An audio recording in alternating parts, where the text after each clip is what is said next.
I am a photographer.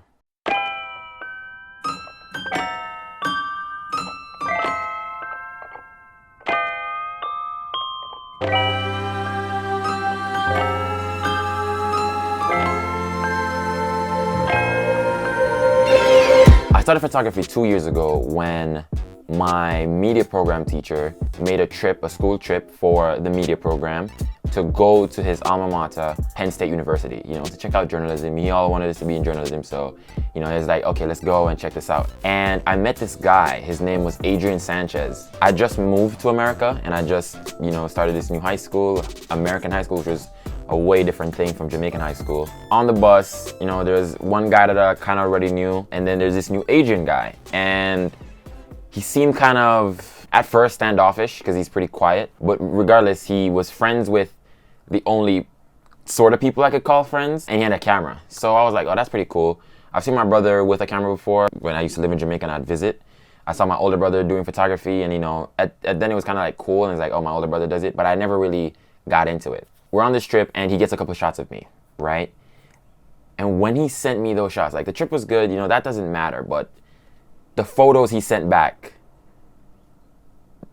I was amazed. Like, I saw myself, and those photos weren't even amazing, but looking back now, both of us would agree those photos weren't really good. But when I saw myself like that, I had owned an Android phone the entire time up until like this point. So see myself in like high definition, with my hair done in a way, like the curly, I was just figuring out my hair too. There's just so many cool things. Just seeing like the bokeh, and I was just like, oh, that's sick. I was amazed, right? Amazed. And also when I was there too, he kind of showed me some stuff. All of that slipped me, but he's like, oh, this is ISO, this is shutter speed, aperture, all that stuff. All that slipped me. He set up the camera, he let me take a shot. Didn't come out very, very well. I don't even think he saved it. We get back to New York, right? Trip was good. I got the photo like a week later. And I was like, yo, want to do another shoot? And he was like, yeah, let's do it. And I did that shoot, and that shoot was like orchestrated and planned. I was like, yo, we could go here. I was thinking like, yo, we could go to the mall and get like a shot. The escalator, that didn't happen. I was like, oh, he's like, yo, I know this phone booth. We could go to the phone booth. And then basically we went to the phone booth and started from the phone booth and kind of just started like walking down the Bronx Co-op City Strip. Those photos were even better. I started calling myself a model now because I was 6'2" with curly hair. I'm like, yeah, I'm a professional model. Like, I'm about to get signed. And, I was like looking for the next photo shoot. I was thinking like whatever concept I could do next. But, I think he was kind of overshooting me. I don't even remember saying that, but I probably wasn't. I think from what I remember, I had a good time on that shoot. We got some good stuff. I don't remember saying that. I do not remember saying that. You know what I mean? Because he already got me. So it's like, why go again to get me? So it's like, it kind of just never happened again, except for when we like get out of school and we'd be right by school and he's like, yo, he has his camera, because he'd walk with his camera a lot. And I'm like, yo, get a quick shot of me. You know what I mean? But after a while, it kind of seemed like I was bothering him.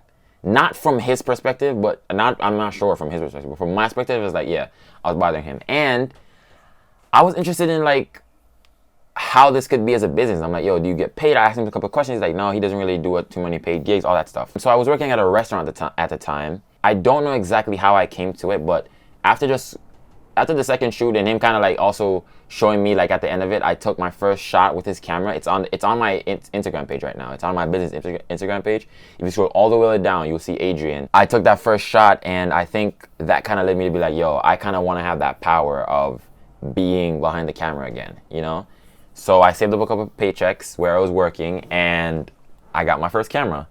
I got a Canon T7i with the kit lens. I started taking photos. I invited my cousin over, and I was like, yo, come over. We're gonna do a little photo shoot. It's gonna be dope. She came over from Queens. Shout out to her for coming from Queens. I showed her the camera. She's like, oh, you got a camera. She came over and stuff like that, and we tried to take some photos. And they were horrible. They were horrific. And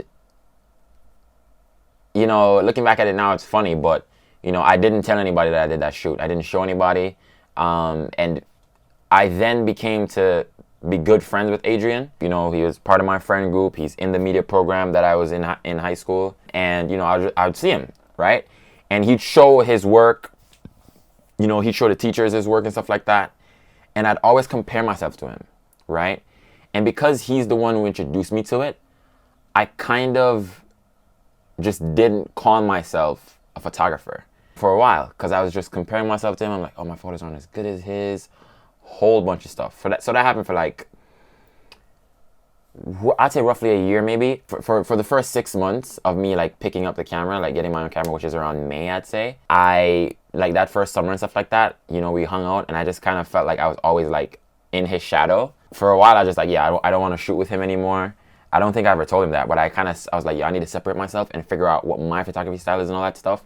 You know, and then when I just got my camera, you know what I mean? Like I was under his wing. Like, you know, he was showing me like, yo, you know, do this, that. There's a couple of rules that he has for himself that I was following, but I had to learn that, yo, I had to get my own rules. I had to make my own rules for myself. So, you know, I think the first time when I took some photos and I felt like, yo, I'm actually good. I'm not sure which one came first. Okay, actually, I'm not even sure if I still have this image. It's on my Instagram as well. But I got a nifty 50, right? And glass is important. For photography, glass or the lenses that we use are more important than the camera, right? If a lot of people don't know, you know, they're interchangeable parts. So I could take, like for example, here's a lens right here. This is a 35 millimeter macro RF. So, you know, this is like, the price and all that stuff doesn't matter, but this is gonna give me a different effect than the lens I'm using right now to shoot. And it's important, like, I didn't know that starting at first, and I had like a kit lens, so there's only so much good shots you're gonna get with a kit lens. It makes sense. So anyways, I got a nifty 50. I don't have it in here anymore. I sold it. But I got this nifty 50, right? And I think this is the first time I saw bokeh. I got a shot of, you know, one of the media program, you know, girls. And, you know, I was just like, yo, let me get a shot of your earring real quick. I love your earring. She was wearing a dope leather jacket. And I got this shot, and I just thought this shot was amazing. And I was so impressed with myself. And I wouldn't say I felt like a photographer right there, but I think that was a little boost that I needed to keep going. Because, you know, everybody's human, and there's going to be some things that are going to stop you and stuff like that. But yeah, that's the things I needed to keep, a boost I needed to keep going. And then, not too long after, I think a week after, the restaurant that I was at, I was like, hey, I got a camera. I could come take some photos for you. I talked to the owner, you know, it's a small restaurant. So, you know, she was like, sure, come. And I went and I got some photos of this cool shot they have called like a flaming Marley or something like that. And it's like a, you know, Jamaican drink with like fire on it. My boss at the time got the photos and stuff like that. I don't know if she really liked them. I don't know if she ever used them. But she paid me $100, right?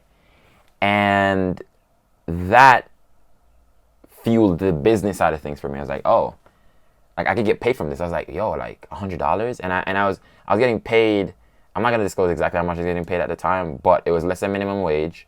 And I was thinking like, yo, this is how many hours I'd have to work to get this. And I just went in for a second, did this, and got $100. I was stoked. So after that, I went on doing more shoots, you know, try to like, you know, I think I went on a good spree of doing shoots.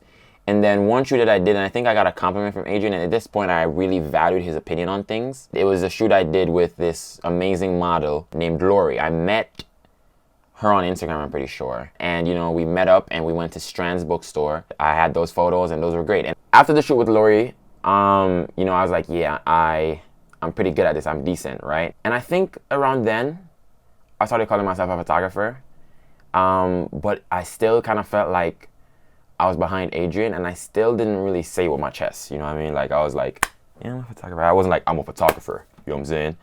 I didn't really get, you know, real aggressive with it or real proud. I also thought Lori made the photos better, and it wasn't a skill thing. I felt like, yo, she was just a good model, and it was mostly owed to her. So I was like, it's a fluke. So I still wasn't very confident in my skills. After Lori and, you know, a bunch of other shoots and a bunch of outdoor shoots and all that stuff, I got a new camera, you know, I'm doing more, and it's like, yo, I did a shoot last week, I think, or a week before last week. And it's, you know, I also did a shoot in Jamaica, and I did a couple of things in Jamaica and stuff like that. And, you know, I've been doing a couple of shoots since a year, and I'm looking at the photos and I'm like, wow, I've come a long way. Yes, I'm using more expensive equipment, but you can't start with expensive equipment and expect to take great photos because there is a learning curve. There are fundamentals that you need to learn. And I could give you my camera and you would not take the same photos that I take. I also used to think like gear was everything. I was a huge, well, I am a huge gear fanatic, but I do see that it's like Cyborg. It's an important piece, but the human side, which is like the creative side, is also very important.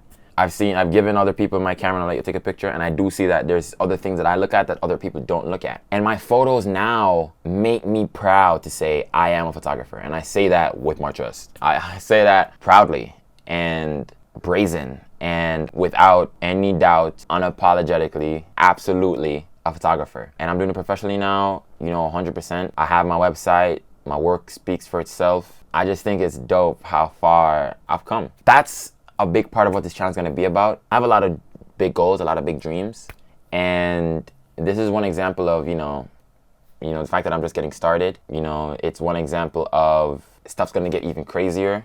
It's one example of, this is what you guys are going to see. This is what you guys are here for, really. And I'm just excited to show you guys how much things are going to grow. I can proudly say now that I'm a photographer. I've come a long way. It's been a long 2 years, and I'm so excited for what the next 2 years holds. There's a lot more things I want to achieve, but I've done pretty good so far. All right. Thank you for watching. Leave a like, subscribe, and leave a comment down below what you think about the different lighting setup. I'm a little bit closer to the camera. It's a little bit darker in here. Kind of got this little purple light going on. It's not as purple as I want it to be. But leave a comment down below what you think about the lighting. And also, I do have a couple plans for what's coming next, but hey, if you want to hear me talk about something next, how I got into one thing or the other thing, let me know in the comments below. All right, thank you for watching. I don't know what I just did right there. I'm not gonna do that again. That's not the outro, I'm sorry. Anyways, when did you feel like you considered yourself a photographer? That's a good fucking question, goddamn. Yep. I don't know. The first time I felt like a photographer was probably months after I took a photo that I liked, and months after that I still liked it.